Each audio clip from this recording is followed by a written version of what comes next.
In Chapter 4, Section 3, we get to talk about some different ideas. We get to talk about the coefficient of determination, which is our r-squared value. So this is our correlation coefficient value squared, is our r-squared value. And we get to talk about residuals and influential observations, like how does one particular value sway our results. So I want to look at a couple of the questions. Here they're talking about a residual plot. And so I wanted to show you one thing in the text where it talks about a residual plot. And a residual plot is just your observed minus your predicted. And so for something to be linear, this would be the better residual plot.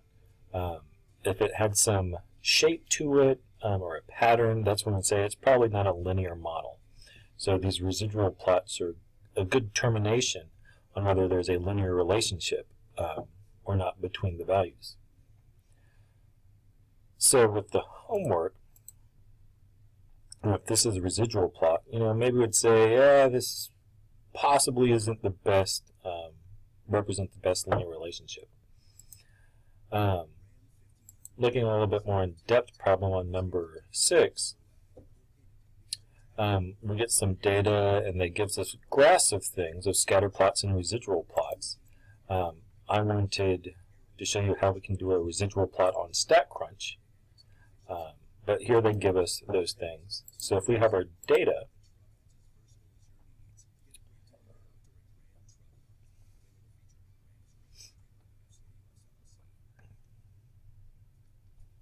and we open them in StatCrunch, there is,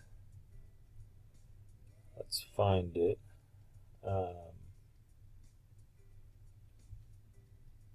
so in StatCrunch where we go to find our correlation coefficient, our line of best fit equation, there is another thing that we can do is the different graphs. And here we can get our residuals versus x values.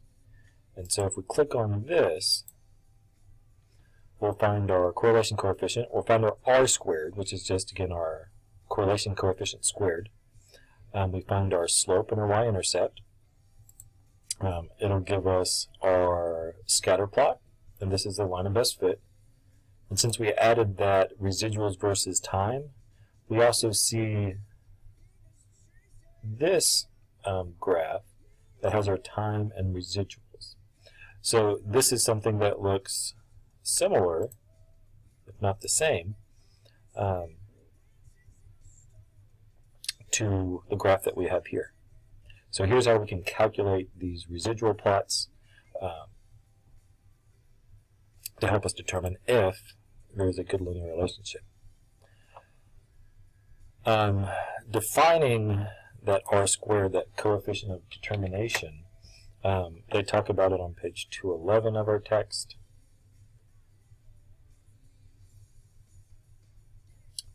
And it's defined down here, the proportion of total variation in the response variable that is explained by the least squares regression line.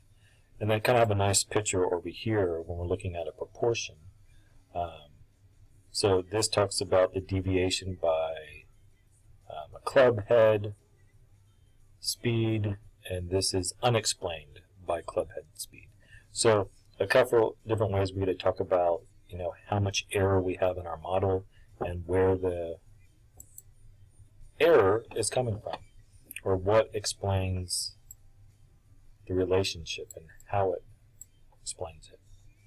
So the proportion of total variation and the response variable that is explained by that line of best fit.